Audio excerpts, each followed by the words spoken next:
사망보험을 무려 8개나 드는 사람이 있다면서요, 허주연 변호사님. 네, 바로 방송인 박송 씨입니다. 박송 씨 지난 2003년 7월부터요. 2006년, 2008년, 2013년, 2016년, 2018년 이렇게 각종 사망보험 8개에 가입을 한 것으로 지금 확인이 되고 있는데요. 네. 이 중에 6개는 개인 명의고 2개는 법인 명의로 가입이 된 거라고 하는데 이 보험들이 모두 다 박송 씨 친형 부부의 권유로 지금 가입한 걸로 알려지고 있습니다. 네. 여기에 대해서 지금 친형 부부가 횡령 혐의로 지금 구속이 된 상태잖아요, 형이. 그래서 담당 검찰이 박송 씨 생명보험과 관련된 수사에도 지금 본격적으로 착수한 것으로 알려졌고요. 박송 씨 측에 이 보험 관련 자료 넘겨받아서 보충 의견서도 받고 해서 지금 추가 조사가 진행 중인 상황이라고 하고요.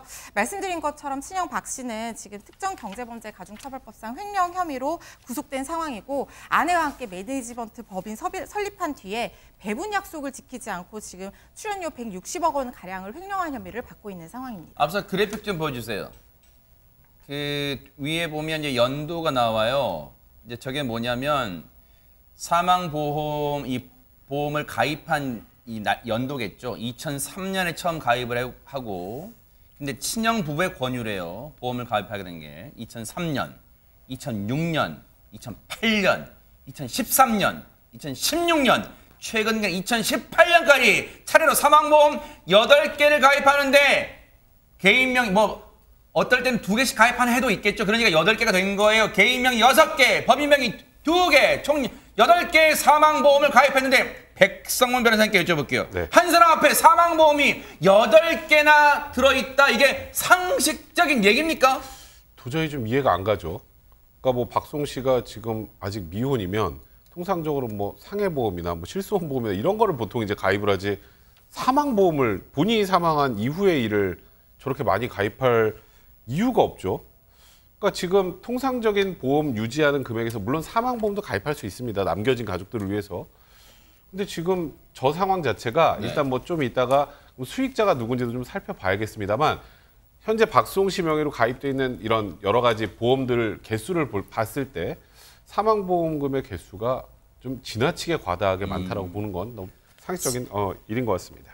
사망보험이 8개면 언뜻 생각해도 하재근 평론가님 그 보험 하나당 들어가는 다달이 내는 보험료만 해도 상당할 것 같은데요. 네, 보험료가 상당할 것 같은데 여러 개잖아요. 네. 어떤 거는 한 41만 원 정도 납입한다고 하고 어허. 어떤 거는 500만 원을 납입한다는 것도 있답니다. 그런 것도 있어요. 네. 그래서 8개를 몽땅 다 지금 정확히 조사하긴 힘든데 네. 추산하기로는 네. 월 납입액 총액이 1,155만 원 정도가 되지 않겠는가라고 추산이 되면서 네. 지금까지 총 납입한 보험료 액수가 13억 9천만 원에 달할 것이다. 이러한 추정치도 나와 있는 상황입니다. 세상에 1년에 1,000만 원 보험료로 납부한다고 해도 대박인데 한 달에 1,100만 원 정도 들어갔을 것으로 추산하는 거예요. 8개 사망보험에. 그런데 백성문 변호사님, 네.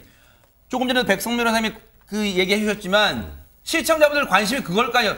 이 최근까지 마지막 들었던 게 2018년. 그러면 그때는 박송 씨가 결혼하기 전이잖아요. 아니 네, 배우자도 그렇죠. 없는데 사망보험 누구한테 주려고 들었을까? 수익자가 누구로 되어 있습니까? 전 이거는 좀 자세히 좀 들여봐야 될 것 같은데 우리가 일단 이렇게 생각할 때 저렇게 많은 걸 친형 부부가 가입을 했으니까 그럼 수익자가 친형 부부가 되겠지.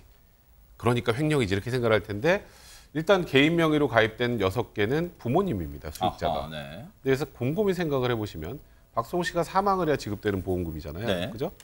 근데 수익자가 부모님인데 그 당시에 부모님도 사망을 했다고 가정을 해보면 그 다음에 가는 건 결국 그 부모님의 상속인이죠. 그러면 결국 친형이 받을 수밖에 없고요. 친형이 만약에 사망했다면 친형 부부의 아이들이 받을 그럴 가능성이 굉장히 높은 상황인 거죠.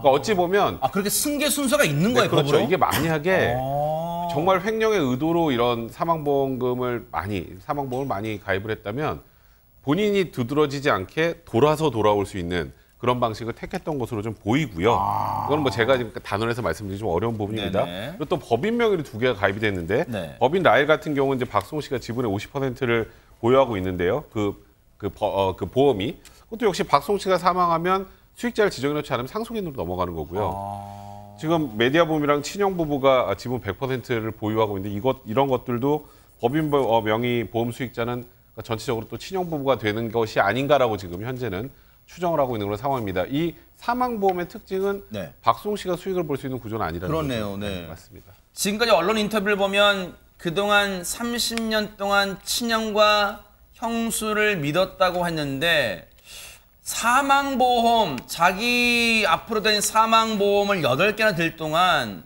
최명규 원장이 한 번도 친형과 그 형수를 의심 안 했을까요? 일단은 우리는 박수홍 씨가 굉장히 성공을 하고 친형은 박수홍 씨를 이렇게 옆에서 도와주면서 수입을 얻는 관계로 우리는 생각하지만 사실 박수홍 씨와 친형은 서로 굉장히 어렸을 때 1살, 2살 때부터 이제 관계가 형성이 됩니다. 만약에 그 관계의 형성에 있어서 박수홍 씨가 형의 말을 굉장히 무조건 따라야 된다는 어떤 분위기라든가 형의 말을 의심하면 안 된다라는 어떤 집안의 어떤 분위기가 있었다 그러면은 그 분위기 아래에서 움직이기 때문에 그대로 그게 이제 이어져 갔을 수가 있고요. 네. 또 개인의 성격인데 박수홍 씨 성격이 다른 사람을 굉장히 믿고 굉장히 복잡한 상황 같은 거를 갖다 굉장히 싫어하고 갈등을 회피하는 성격이었다 그러면은 뭔가 조금 의심이 나는 상황이 있더라도 네. 왠지 그게 문제를 일으키기 싫어서 그냥 넘어갔을 가능성도 있습니다. 그런데 박수홍 씨 최근에 이제 심적 안정을 얻었겠죠. 결혼도 하고 또 그리고 결혼하기 전에도 심적 안정을 주는 존재 뭐가 있었을까요? 영상으로 만나보시고 이어가 보도록 하겠습니다. 오 기럭지가 그렇게 길어요 아빠 닮아서. 오 맛있는 거 해주세요 아빠 그런 거지. 인석 삼촌하고 처음 만나지? 다홍아. 안녕. 인석 삼촌 인사해봐봐요. 안녕. 이렇게 눈을 마주치는 애가 없어 고양이 중에. 아우 다홍이 눈 마주치는 거 너무 예뻐. 거 봐. 어머. 네. 아마 이제 다른 개그맨 후배가 찾아왔나 봐요. 그래서 이렇게 또 이렇게 이 삼촌이라고 부르면서 인사해봐 다홍이 이렇게 반려묘 다홍이를 부르는 목소리에 애정이 잔뜩 묻어 있는데 최명규 원장님 사실 기억하고 싶지 않은 사건일 수 있어요. 친형과의 법정 공방, 법적 갈등. 그런데 그 와중에 물론 아내분도 큰 이 기대를 언덕이 되겠지만 반려묘 다홍이도 심적으로 많은 의의가 될 수 있습니까? 어떻습니까? 그렇게 생각합니다. 왜 그런가 하면 우리는 굉장히 힘들 때 뭔가 무한한 위로를 갖다 받고 싶어 하는 마음이 있어요. 네. 근데 무한한 위로라고 하는 거는 세상에서 주어지긴 어렵거든요. 그러면 그때 무한한 위로와 어떤 무한한 사랑을 동물한테 주면서 내가 받고 싶었던 거를 갖다 반려동물한테 주면서 나 스스로를 갖다 위로하게 되죠. 아하. 그래요. 지금은 아직 끝난 건 아니지만 계속해서 늘 끝이 보이지 않았을 터널을 걷고 있었던 기분이었던 박수홍 씨에게 그래도 위로를 주는 존재의 두 사람, 이 아내분과 반려묘가 있기에 그래도 박수홍 씨가 살아낼 힘을 얻는 거 아닌가 그런 생각 감히 해봅니다. 기운 내기 바랍니다.